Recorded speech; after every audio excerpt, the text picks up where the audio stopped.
요즘 새벽 시간에 성경 어디 보고 있죠? 진짜 대답 안 하기예요. 고린도전서 함께 나누고 있습니다. 오늘 13장 1절에서 7절 이제 사랑장 우리가 들어갔는데요. 이제까지 이 고린도전서를 이렇게 쭉 살펴보면서 뭐 다 같은 마음이 아닐까 싶어요. 왜 이러지? 왜 이러지? 이런 생각 안 하실까 싶습니다. 1장도 그렇고요, 2장도 그렇고 3장도 그래 보면은 몇 가지 그 교회 안에서 겪고 있는 문제들을 다루고 있는데, 그 처음이 4분 오열되어 있는 그러한 교회의 모습, 그 다음에 음행에 대한 거, 그다음에 결혼 문제에 대한 거, 그리고 나가서 송사에 대한 문제를 다루고 있습니다. 특별히 성숙한 사람들은 A와 B와 혹여 좀 언쟁 또 다툼, 어떤 불편함이 있을 때 금방 그걸 해결할 수 있잖아요. 성숙하지 못하니까 그것을 바깥으로 끌고 나가는데, 그렇게 교회 안에서 해결할 수 있는 것들을 바깥으로 끌고 나가는 것이 옳으냐? 근데 그런 것들이 빈번했던 것 같아요. 그리고 나서 이제 우상 제물에 대한 것, 또 우상 숭배에 대한 것, 이런 부분들을 다루고 있습니다. 그리고 나서 이제 성찬 문제가 11장에 나오고요, 12장에 가서는 이제 어떤 성령의 은사들을 이렇게 쭉 다루고 있는데, 저는 그와 같은 성경들을 보면서 바울의 마음은 어땠을까 싶어요. 만약 여러분들이 바울이라면 고린도 교회에 나타나는 그 현상 하나하나를 짚어가면서 어떤 마음이셨을까 궁금하기도 하고요. 저는 목사로서 그런 생각이 들더라고요. 이런 교회가 내가 목회하는 목회 현장이라고 한다면 어떻게 고쳐서 주님의 교회를 세워갈 것인가, 아마 이런 생각 했을 것 같아요.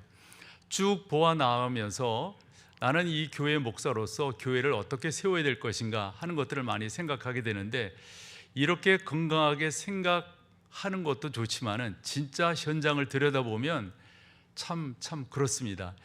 두 군데만 예를 들어본다면, 이제 이번 주간에 11장, 12장, 오늘 이제 13장을 이렇게 나누었는데요. 11장에 가보면은 그 가운데서 성찬, 정확히 말하면 성만찬에 대한 그런 문제가 나옵니다. 근데 이것이 제대로 안 이루어지는 거예요. 그 가운데서 잘 사는 사람, 못 사는 사람, 가진 자, 안 가진 자, 뭐 이런 식으로 구분이 되어지고, 가진 자는 있다고 하는 자들은 배불리 먹고 취하고, 그렇지 못한 사람들은 소외감 느끼고, 그 공동체. 그래서 성경을 좀 읽어보기를 원하는데, 이 가운데 바울이 되게 역정내고 있음을 보게 됩니다.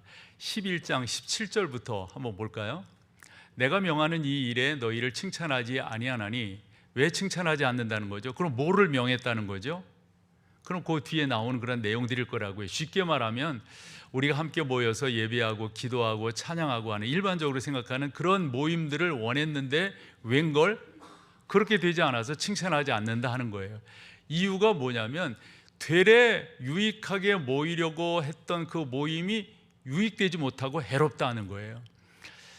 저 잘할 때 이런 교회들이 있었거든요. 소그룹 모임을 못하게 하는 거예요. 못하게 하는 이유가 소그룹 모임에서 하나님의 말씀을 나누고 은혜를 나누고 기도를 나누고, 이것보다도 오만 세상 얘기 다 해버리네. 거기서 자기 자랑 다 해버리네. 이러니까 그 공동체, 그 소그룹이 건강하지 못하니까 애체 이런 소그룹은 하지 말아라. 지금 바울이 하는 말이 그런 말이라고 생각해요. 조금 더 들어가 볼까요? 18절로 가보면, 먼저 너희가 교회에 모일 때 너희 중에 분쟁이 있다함을 들었다. 그 분쟁이라고 하는 것은 다툼, 이렇게 번역하는 것도 괜찮을 것 같아요. 서로 옥신각신하는 거예요. 그 다음으로 가볼까요? 요건 조금 좀 난해하다라고 생각하는 건데, 너희 중에 파당이 있어야 너희 중에 옳다 인정함을 받은 자들이 나타나게 되리라. 이게 무슨 말이냐면, 그런 거 있잖아요. 다 똑같으니까, 비교할 게 없으니까, 본받을 게 없으니까. 그래 바울이 하는 말이, 좀 뭐가 기준이 되는 사람, 좀 모범이 되는 사람, 이런 사람들이 있으면 우리가 잘못하고 있구나, 이런 걸 알 터인데 그런 것조차도 없다. 이렇게 19절을 해석을 할 수가 있고요. 20절로 가보면 더 황당합니다. 그래서 모이지 말아라, 이거예요. 모이지 말아라. 그런즉 너희가 함께 모여서 주의 만찬을 먹을 수 없으니. 그 이제 성만찬이, 만찬과 성찬이 좀 나뉘어져야 되겠죠. 그 다음으로 가보시면은, 이는 먹을 때 각각 자기의 만찬을 먼저 가져다 먹음으로 어떤 사람은 시장하고 어떤 사람은, 이게 공동체인 교회에서 있을 수 있는 거예요. 그 다음 읽어보면요, 이 바울이 어떤 기분으로 이 성경을 기록해 나갔을까 한번 봐봐요. 너희가 먹고 마실 집이 없느냐? 너희가 하나님의 교회를 업신여기고 빈궁한 자들을 부끄럽게 하느냐? 내가 여러분, 만약 이것을 연극하는 사람이 이것을 대사로 친다면 어떤 분위기일까요? 조용조용 말하는 걸까요? 해보실래요? 그럼 어색하지만 제가 한번 해볼게요. 너희가 먹고 마실 집이 없느냐? 괜찮아요? 너희가 하나님의 교회를 업신여기고 빈궁한 자들을 부끄럽게 하느냐? 내가 뭔 말을 너희에게 더하랴? 너희를 칭찬하랴?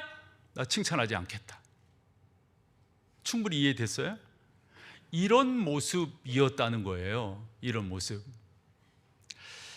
1장부터 문제가 있는데 1장에 가보면은 12절에 정말 4분 오열되어 있는 교회를 볼 수가 있어요. 나는 바울파, 나는 아볼로파, 나는 게바파, 이꼴저꼴 보기 싫다 그래서 나는 예수파, 이러는 거예요. 이런 가운데 바울이 뭐라고 말하냐면 누가 내 파냐? 누가 나의 제자라고 말하느냐? 내가 너희한테 세례를 준 적이 있느냐? 나 세례 안 준 것을 되레 감사하게 생각해.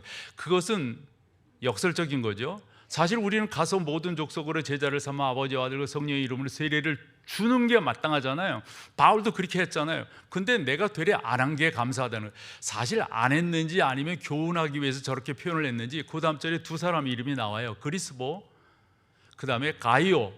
나 이 사람 말고 내가 세례 준 사람이 없다. 그렇게 안 한 것이 되레 나한테 여러분, 이게 감사거리입니까? 감사거리 아니잖아요. 그 다음 절로 가볼래요? 이는, 내가 그렇게 말하는 이유는 아무도 나의 이름으로 세례를 받았다 말하지 못하게 하려 합니다. 이런 내용들이 고린도 전서에 너무 많아요. 너무 많아요. 그러면 여러분, 고린도 전서가 1장에 16장까지 있는데 그럼 야단치려고, 지적하려고 이 성경이 기록됐단 말일까요? 그렇지 않아요. 성경은 우리를 위로하고 성경은 이와 같은 상황을 우리 가운데 교훈적으로 주셔서 어떻게 이겨나가고 어떻게 행동할 것인가, 어떻게 믿을 것인가를 우리 가운데 말씀하고 있다라고 믿습니다. 목사인 저희 같은 경우는 그것을 끄집어내는 거예요. 그것을 끄집어내서 그렇습니다. 우리 가운데 이런 불협화음도 있고 이런 부족함도 있고 이런 못난 모습도 있고 뾰족함도 있고 다 그런데 이거 잘 다듬어서 하나님의 교회를 교회답게 세워봅시다 해서 고린도전서를 저는 읽어나가면서 야, 교회를 어떻게 세워야 될 건가, 건강한 교회는 어떤 교회가 될 건가, 이런 거 묵상한다고 그랬잖아요. 그래서 성경을 이렇게 고린도전서를 이렇게 쭉 읽어보면 바울이 교회를 세우기 위해서 강조하는 두 가지가 있음을 발견하게 됩니다. 그것은 복음이에요. 복음. 교회도 있잖아요. 이렇게 보면 이런저런 문제들이 생기잖아요. 그 문제의 원인을 분석하고 그 문제의 깊이 안으로 들어가 보면 발견되는 게 있습니다. 뭐냐면 예수님이 안 계세요. 예수님이 잘 모여요. 뭐 하고 그래요. 뭐 어떤 거 한다고 그래요. 그런데 그 안에 예수님이 안 계세요. 그럼 뭐 어떻게 되는 거예요? 그 모임이 인간 냄새 나는 거 아닐까요? 사람만 많이 모인다, 천만의 말씀, 뭐가 좋은 건데요? 그게요, 예수님이 안 계신 그 모임, 그 단체, 그 공동체가 어떤 유익이 있단 말이에요. 그래서 바울이 하는 말이 그거예요. 우리 가운데 먼저 필요한 것이 있다면 복음이다. 복음이 흥황하는 곳에서 내가 있고 싶다라고 하는 찬양이 있듯이 예수 그리스도, 그분이 당신들의 분명한 주인이 됐다면 지금 이러한 문제들이 있을 수 없다. 그러면서 제시한 것이 저는 고린도전서 1장 18절이라고 생각하는 거죠. 같이 한번 읽어볼까요? 십자가의 도가 멸망하는 자들에게 미련한 것이요 구원을 받은 우리에게는 하나님의, 여러분 앞쪽을 보자고요. 십자가의 도가 멸망하는 자들, 저 멸망하는 자의 1번은 아마 헬라주의적인 생각들, 어떤 그런 영주주의적인 생각들, 아마 이런 거일 거예요. 그런데 여러분, 저 멸망하는 자들에게는 저 안에 저는 이런 생각도 해봐요. 교회 안에 있지만 복음이 없어. 교회 안에 있지만 예수 그리스도의 십자가와 부활이 자기랑 상관이 없어. 여러분, 그건 멸망하는 자 아니에요? 교회 안에 있는지는 몰라도, 모여 있는지는 몰라도 그 가운데서 예수 그리스도의 십자가와 부활로 말미암아 내가 살았다, 나는 구원받았다 라고 하는 고백이 없다면 죄송하지만 멸망하는 자 아닌가요? 이 자리에 있지만은. 그게 문제래요. 그런데 봐봐요. 그 뒤 봐요. 구원받은 우리에게는 저 십자가라고 하는 게 여타 사람들에게 미련한 것처럼 보이지만, 헬라주의적인 사람들에게는, 그런 어떤 영주의적인 사람들에게는 이 물질 세계에서 영적인 세계로 가는 것이 단순한 구원이라고 생각하는 그들에게는 되레 그쪽에 계셨던 분이 이쪽으로 오셨다고 하는 게 미련하게 보인다 이거예요. 그렇지만 우리는 어떻다고요? 하나님의 능력이 된다. 이 사실을 우리가 믿는다고 한다면, 이 사실을 분명하게 한다면, 여러분, 교회 안에서 이런저런 문제들 뭐 그런 게 있다고 치자고요. 그런 거 팍 줄어드는 거 아닐까요? 예수의 복음이 우리 가운데 분명하게 살아있지 아니하니까 이런저런 문제들이 생기는 거예요. 그리고 나서 고린도전서를 이렇게 쭉 읽으면서 또 하나 깨닫게 되는 게 정체성의 문제입니다. 예를 들어서 미국의 작가 마크 트웨인의 그 작품 중 왕자와 거지라는 작품이 있어요. 그 내용은 여러분들이 아실 거예요. 생김새가 같아요. 에드워드 왕자와 거지인 그 톰 캔디가. 그런데 이 사람이 옷을 바꿔 입네. 옷을 바꿔 입어요. 근데 이렇게 생각을 해보자고요. 여기에서 이 마크 트웨인이 우리 가운데 주려고 하는 메시지가 뭐예요? 옷을 바꿔, 좋아요. 거지가 왕자의 옷을 입었다 치자요. 그러면 왕자입니까? 반대로 왕자인 그가 거지한테 자기 옷을 주고 거지의 옷을 바꿔 입었다 치자요. 그럼 그 사람이 거지예요? 옷이라고 하는 것이 우리의 정체성을 만들어낼 수 없어요. 나의 속사람, 내 내면 세계가 어떠하냐? 여러분, 신앙생활이라고 하는 것은 다르게 표현해서 정체성의 문제다라고 생각을 하는 거죠. 그래서 3장 9절도 그렇고 4장 1절 2절도 그렇고 이 안에 보면 바울이 한편으로는 야단치고 한편으로 엄격하게 한편으로는 추궁하는 것 같지만, 성령 하나님께서는 바울을 통하여 하나님의 사람들, 주님의 교회, 고린도 교회를 세워나가는 모습, 그렇구나, 이걸 우리가 교훈으로 받아서 저는 여러분들을 좀 더 그리스도 안에서 예수 그리스도의 그 진정한 의미를 깨닫고 그 의미를 향하여 달려가는 영적 성숙함을 추구하는 여러분들이 되기를 소망함으로 오늘 이 말씀을 나누려고 하는 것입니다. 마치 이런 거 있잖아요. 저는 이 성경을 보면서 이 다이아몬드라고 하는 원석이 있다고 치자고요. 이 다이아몬드라고 하는 원석을 주얼리 디자이너에게 잘 주어서 그것을 받은 사람은 이리 보고 저리 보고 그럴 거 아니에요. 그래서 얼마나 아름다운 보석으로 만들어낼 수 있을까, 이걸 기대하면서 이 원석을 바라본다고요. 마치 바울이 고린도 교회는 원석과 같아요. 아직 미성숙해요. 성령의 은사가 있긴 있지만 아직 그것을 소화해내지 못하고 있습니다. 그런 교회를 다듬는 마음으로 아마 이 말씀을 기록을 하지 않았을까, 저는 그것을 여러분들에게 전하고 싶은 거예요. 그래서 봤더니 요 세 단어를 여러분들이 잘 기억하고 깨달으면 여러분들의 영적 나름대로의 그 단단함이 잘 세워지리라 생각을 해서 함께 나누려고 하는데, 먼저 3장 9절입니다. 같이 한번 읽어보실까요? 시작. 우리는 하나님의, 여러분 저기 우리는 할 때 누가 들어갑니까? 일단은 고린도 교회 교인이겠죠. 저 안에 바울도 들어가겠죠. 저 안에 우리도 들어갑니다. 우리는 누구라고요? 하나님의 동역자라고. 바울이 말하는 저 동역자라고 하는 저 말, 슈네르고스라고 하는 저 말인데, 저 단어를 바울은 어떤 의미에서 썼을까? 그래서 우리는 항상 성경은 성경으로 해석하고 성경을 통해서 이해할 수가 있잖아요. 그래서 바울이 저 단어를 당신의 13권의 성경 가운데 어디에 썼는가를 살펴보니 한 2절 정도를 여러분들이 소개할 수 있겠더라고요. 그 말씀을 살펴보면 이 동역자라고 하는 게 어떤 의미로 바울이 썼는가 하는 것을 이해할 수가 있는데, 먼저는 빌레몬서 1장 24절, 여기에 4명의 사람이 나오거든요. 마가, 아리스타고, 데마, 누가. 근데 저 사람들을 바울은 뭐라고 말한다고요? 나의 동역자다 이렇게 말을 해요. 그러면 마가라고 하는 사람, 아리스타고, 그 다음에 데마, 누가라고 하는 사람이 바울과 어떤 관계에 있었기에 동역자라고 말한 거지? 이렇게 문제를 풀어가면 되리라고 봐요. 그 중에 아리스타고라고 하는 사람을 골로새서 4장 10절에서 만날 수가 있는데 같이 한번 읽어볼까요? 나와 함께 갇힌 아리스타고와 바나바의 생질 마가와 그런다고요. 그래서 여기서 일단 요것만 보자고요. 나와 함께 어디에 있다고요? 저건 로마 감옥을 말합니다. 근데 아리스타고도 그렇고 그 다음에 마가도 그렇고 바울이 복음을 전하기 위해 사도행전 13장 이후에 출발할 때 함께 했던 사람들이다. 일반적으로 우리가 이렇게 이해를 해요. 그러니까 바울이 말하는 동역자의 개념은 자기 자신과 동고동락한 사람이에요. 슬프고 기쁘고 아프고 좋고 이 모든 것들을 함께 나누었던 동지의 동역자인 거예요. 그 다음에 또 한 군데 여러분과 좀 읽어보기를 원하는데 데살로니가전서 3장 2절에 가보면 여기 또 한 사람을 소개하면서 그 사람을 뭐라고 표현하는가? 우리 형제 곧 그리스도의 복음을 전하는 하나님의 일꾼인 누구를요? 디모데를. 여기 일꾼이라고 표현되어 있지만 저 일꾼이라고 하는 단어가 다른 데서는 동역자라고 표현된 거예요. 그럼 우리말 성경에 번역을 할 때 왜 저렇게 했는가? 아마도 이러한 의식이 있지 않았을까 싶어요. 번역하는 분들이 하나님의 동역자 이렇게 말하면 왠지 우리가 흔히 말하는 격상이 안 맞는다 이런 말이죠. 격이 안 맞는다. 아마 그래서 저기에서는 일꾼이라고 표현하지 않았는가. 그런데요, 원문을 살펴보니까 저게 또 맞는 말이에요. 맞는 말.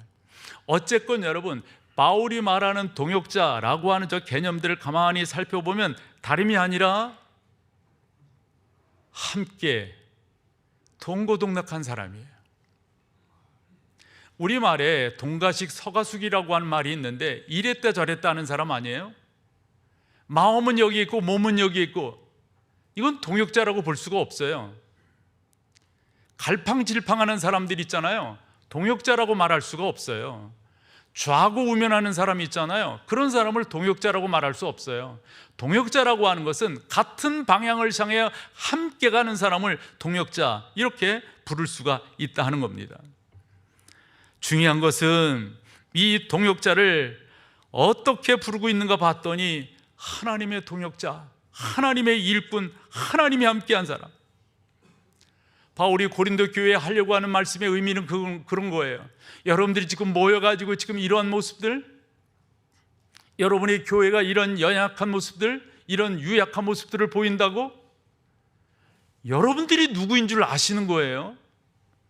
여러분들은 하나님과 함께하는 사람들이에요. 하나님이 함께하는 사람들이고요, 하나님 그분의 역사를 이루어내는 분들이신 거예요. 이렇게 격려할 때 아마도 그 고린도 교회 교인들이 적지 않은 도전을 받았으리라 라고 생각을 합니다. 사랑하는 여러분, 그 동역자라 불렀던 그 부름은 단순히 고린도 교회만이 아니라 저와 여러분들을 향한 하나님의 부르심이라고 저는 믿는 거죠. 그러므로 여러분들도 주님의 교회에서 그냥 살아가시는 분은 안 계시겠지만 좀 더 우리 의식하자고요. 뭐를요? 내가 하나님의 동역자다. 나는 하나님의 동역자로서 나와 함께하는 사람들을 유익하게 하는 것, 나는 하나님의 동역자로서 하나님의 역사하심을 이루어내는데 함께 나아가는 하나님의 사람. 광고에서도 보셨겠지만 여름 사역이 시작되니까 주일학교 여러 분야, 부서에서 필요한 사람들이 많습니다. 그거 하나님의 동역자입니다. 위더스 팀이 그리고 의료 선교팀이 이제 여름철이면 꼭 정해진 곳을 향해서 나가게 될 겁니다. 하나님의 동역자입니다. 올해도 어김없이 상주 아울리치가 이루어지는데 20주년을 맞이하는 특별한 해이기도 합니다. 코로나 기간 3년을 뺀다면 우리가 23년을 했다라고 볼 수가 있습니다.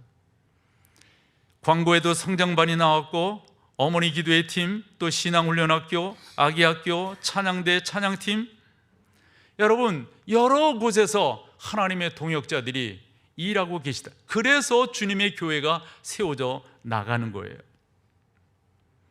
그런 여러분들이라면 분명하게 바울은 그런 이야기를 하고 있다고 저는 믿어요. 하나님의 단순히 그것만 이야기하는 게 아니에요. 하나님의 동역자라고 생각할 때 내 안에 기쁨이 있어야 되는 거죠. 즐거움이 있어야 되는 거죠. 그것이 회복되기를 소망하는 마음으로, 왜냐? 성령 하나님이 함께 하시니까. 그래서 하나님의 동역자라는 표현을 쓰고 있다라고 믿습니다. 두 번째로 4장 1절로 가볼까요? 이 표현도 의미가 있어요. 사람이 마땅히 우리를 그리스도의 뭐로요? 일꾼이요. 일꾼이라고 하는 저 단어인데, 근데 그 앞에 사람이 그랬어요. 사람이. 여러분, 그냥 요 안에서만 신앙생활 잘한다, 이거 의미 있나요? 여러분들을 알고 있는 분들이, 특별히 여러분들의 가족들이 맞아, 신앙생활하고 있지, 이렇게 인정이 된다면 이보다 더 좋은 것은 없다라고 생각해요. 사도행전 6장을 가보면 이제 교회가 부흥되면서 사도들이 일이 많아지니까 교회에 일꾼들을 세운단 말이에요. 그 일꾼들을 세울 때 조건으로 내세운 것이 사도행전 6장 3절입니다. 거기에 뭐라고 되어 있습니까? 이런 사람들이 교회 일꾼이 되면 좋겠다. 그러면서 사도들이 제시한 조건이 성령과 지혜가 충만하여 칭찬받는 사람 7을 택하라. 성령과 지혜가 충만하여서 어떻다고요? 칭찬받아야 된다고요. 다시금 이 본문으로 본다면 사람들입니다. 사람. 마땅히 우리를 그리스도의 일꾼으로 인정하는 것. 저는 여러분들에게 그런 은혜가 있기를 축복합니다. 맞아, 이분은 장로님이셔. 맞아, 이분이 주님의 교회의 중요한 일들을 감당하고 계셔. 아주 고마운 분이야. 아주 감사한 분이야. 서로에게 그렇게 인정할 수 있다면 이보다 더 귀함이 어디 있을까 생각을 합니다. 이 일꾼이라고 하는 이 헬라어 단어도 살펴보면 그 가운데 다른 무엇보다도 나는 저 하인이라고 하는 저 말이 와 닿더라고요. 저 하인이라고 하는 말은 사실 조금 약해요. 그래서 이 일꾼이라고 하는 그 당시 정서 속에서 이해되었던 의미를 두 가지로 설명을 해본다면, 1959년도에 아주 유명한 기독교 영화 한 편이 개봉이 됩니다. 바로 배너입니다. 이 배너라고 하는 영화가 개봉이 될 때 사실 지금 노젓는 저 모습이지만 배너라고 하는 사람은 유력한 사람이에요. 그 당시에 총독이 있었지만 그 총독이 나름대로 좀 자기의 맞수라고 그럴까요? 이 정도로 생각했던 사람이에요. 그 총독이 길을 갈 때 마침 배너라고 하는 사람의 길을 가다가 우연의 일치일까요? 그 집에 기와장이 떨어집니다. 그것을 빌미 삼습니다. 그래서 배너로 하여금 황제 살인 미수라고 하는 죄명을 씌워가지고 저 노젓는 일을 하게 합니다. 배 밑창에 들어가는 거예요. 저 배너라고 하는 영화를 보면요, 배들이 이렇게 할 때 부딪히고 뭐 전쟁에서 군함이 있으면 깨지고 그러면 물이 들어오잖아요. 그 노젓는 사람들이 도망갈 수가 없어요. 왜죠, 여러분? 발에 착고가 채워져 있기 때문에. 이게 일꾼의 개념이에요. 또 하나, 1546년 47년에 스코틀랜드에서 있었던 일이 있었어요. 그때 스코틀랜드의 개혁주의자 조지 워샤드라고 하는 사람이 있는데, 이 사람이 캐톨릭 사람들에 의해서 나름대로 처형을 당하게 됩니다. 그때 존 낙스라고 하는 사람도 개혁주의자로서 너무 존경하던 그분이 이렇게 처형을 당하니까 이 개혁교도들이 그 당시 카톨릭 추기경이었던 데이비드 미튼이라고 하는 사람을 암살합니다. 암살이라고 하는 말이 뭔지 아시죠? 그랬을 때 이 스코틀랜드 왕실이 이거 가만히 있을 수 없잖아요. 그래서 어디에 구원병을 청하냐면 프랑스에 구원병을 청합니다. 그러니까 프랑스는 그 당시에 캐톨릭이 강한 나라였으니까, 그래 캐톨릭의 주교가 캐톨릭의 나름대로 추기경이 이렇게 암살을 당하니까 프랑스에서 레오 스트로치 제독을 이제 보내게 되는데, 함대를 이끌고 와서, 그러니까 일반적인 사람들이 어떻게 군대를 대항할 수가 있겠어요? 그래가지고 이 사람들이 성 앤드류 성에 있다가 이 프랑스 군대에 의해서 함락이 되고 거기에서 잡혀가게 되는데, 1547년 그 전쟁이 끝나면서 많은 개혁 교도들이 잡혀가게 될 때 그때 존 낙스도 잡혀가게 됩니다. 잡혀가서 아까 여러분들이 배너라고 하는 그 영화의 사진에서 본 것처럼 이 존 낙스도 노를 짓는 일을 합니다. 얼마 동안? 19개월 동안. 왜 노를 젓는 일을 그렇게 오랫동안 시켰냐면 대개 그렇게 시키면 거기에서 죽는다는 거예요. 너도 죽어라 이 말이죠. 그런데 존 낙스는 목표가 있었어요. 자기는 살아야 된다고 하는 의지가 있었어요. 이유는 간단합니다. 스코틀랜드의 개혁을 위해서, 교회를 세우기 위해서 그와 같은 일들을 했던 겁니다. 존 낙스는 19개월 동안 거의 죽어가는 입장에서 그래도 생명의 끈을 놓지 않고 그 일을 감당했습니다. 나는 이런 생각을 해봐요. 왜 그랬을까? 무슨 힘이 그를 붙들어줬을까? 그래서 일꾼이라고 하는 사람이 갖춰야 될 두 가지 나름대로의 뭐라 그럴까요? 필요한 모습이라고 그럴까요? 그 중에 하나가 꾸준함입니다. 꾸준함. 일꾼은 꾸준해야 됩니다. 꾸준해야. 4장 2절에 그와 같은 말씀이 나와 있는데요. 그리고 맡은 자들에게 구할 것은 뭐라고요? 충성이죠. 충성이라고 하는 말이 신실하다라고 하는 말인데 꾸준하다고 하네. 꾸준하다고 하는 말. 저는 이 말을 좋아합니다.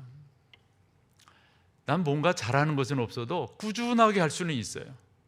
이제까지 제가 이 교회에서 사역을 할 때 저의 목회의 기조를 처음에 연구하고 그래서 이제까지 꾸준하게 바꾸지 않고 왔어요. 뭔가를 하면은 꾸준하게 하는 게 뭐 이렇게 말해도 되는지 모르겠지만 저의 의심하지 말고 그냥 받아요. 그냥 저의 특기예요. 난 꾸준하게 하는 게 중요하다고 봐요. 뭔가를 하면 꾸준하게. 왜냐하면 성령의 사람들의 특징이기 때문에 더더욱 그렇습니다. 맡은 자들에게 구할 것은 충성이라고 했습니다. 꾸준하게 가는 것. 그래서 저는 이 사실을 좋아하고 이와 같은 삶의 원칙을 갖고 있기 때문에 여러분들에게도 여러 차례 설교할 때 뭐라 말씀을 드렸냐면 여러분, 신앙생활 한때 잘하는 거 좋지 않습니다. 꾸준하게 잘해야 됩니다.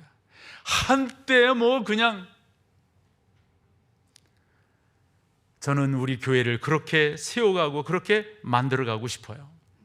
그런데 여러분, 이 꾸준하다고 하는 말에 그 뉘앙스가 여러분 가운데 있을 거예요. 그런데요, 이것도 중요하지만요, 하나님의 일꾼은 당당해야 돼. 당당해야 돼. 좀 더 여러분들이 쉽게 표현하면 어깨 펴야 돼요. 좀 더 당당하게. 적절한 비유는 아니라 생각하지만 제가 종종 제 안에 읊조리는 말이 하나 있어요. 2015년에 베테랑이라고 하는 영화가 나왔는데 그 베테랑의 명대사 중에 하나예요. 명대사 중에 하나. 목사가 저런 말을 하나 이렇게 생각하지 말고요. 거기서 뭐라고 말하냐면 야, 내가 돈이 없지 가오가 없냐? 반응이 왜 이래요? 내가 돈이 없지 가오가 없어? 나 이거 되게 좋아하는 말이에요. 되게 좋아하는 말. 당당하게 나가는 거죠, 예수 믿는 사람이.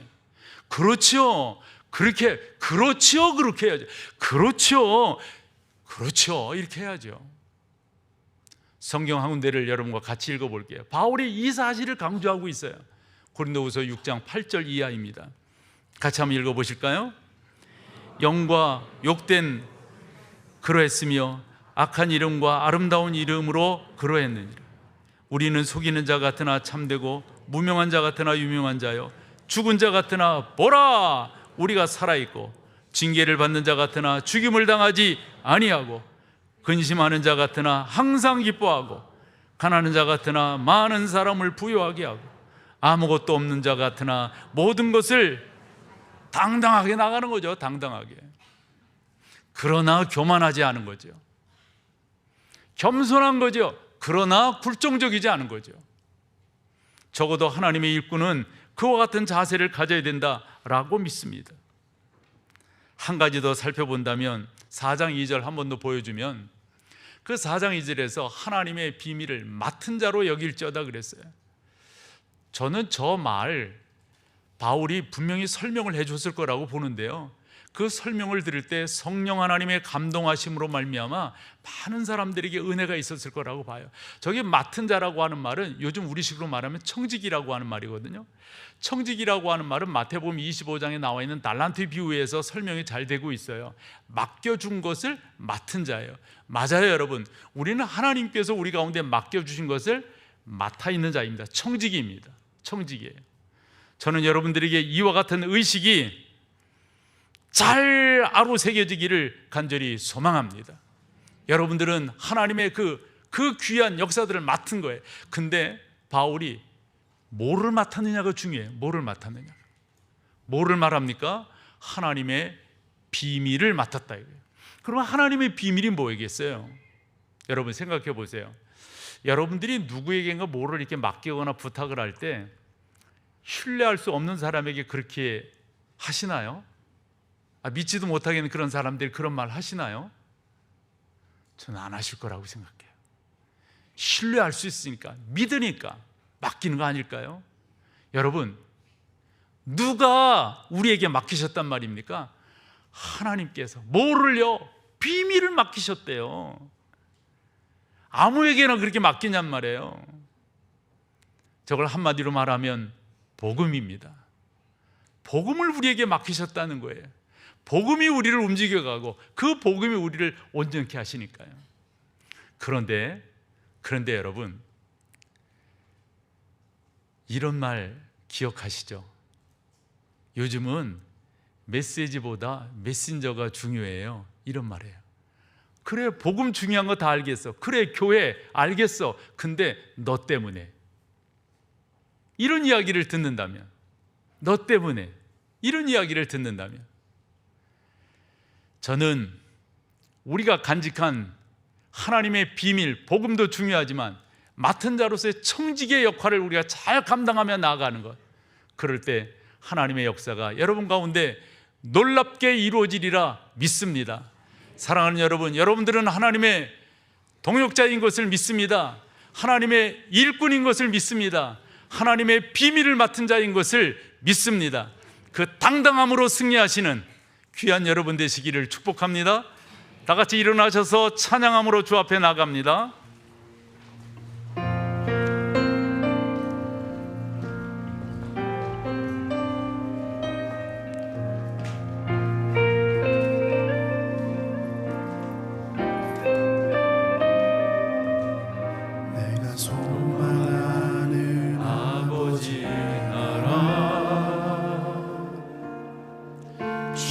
오시는 그날 완성되리.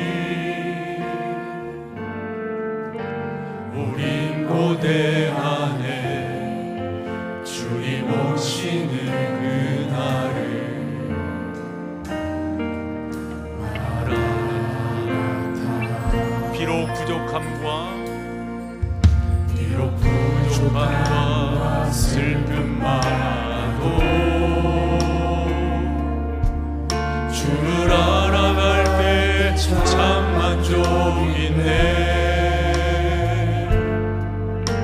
우린 기대하네 주님 오시는 그날을.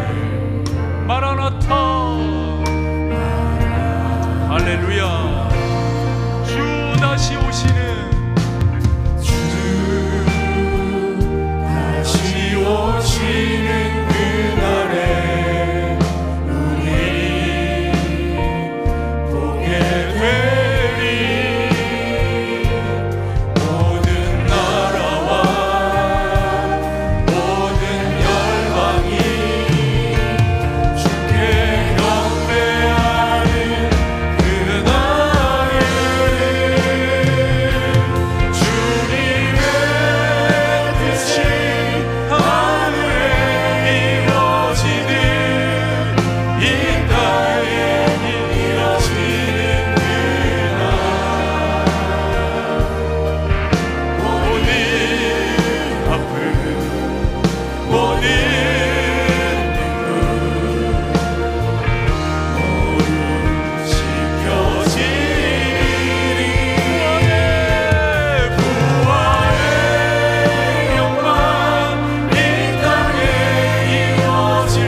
이제는 우리 주 예수 그리스도의 그 십자가의 위대한 사랑과 하나님 아버지의 끝없는 은혜와 우리의 돌과 같이 얼음장과 같이 냉소적이고 교만했던 우리를 깨트려 부시셔서 주께서 사용하기 좋은 정말 하나님의 동력자, 또 함께 일하는 일꾼, 그리고 복음의 비밀을 맡은 청지기로 우리를 세워가시는 하나님의 역사가 우리 목동 제일교회 모든 성도님들 위해 이제로부터 영원토록 함께 계실지어다. 아멘.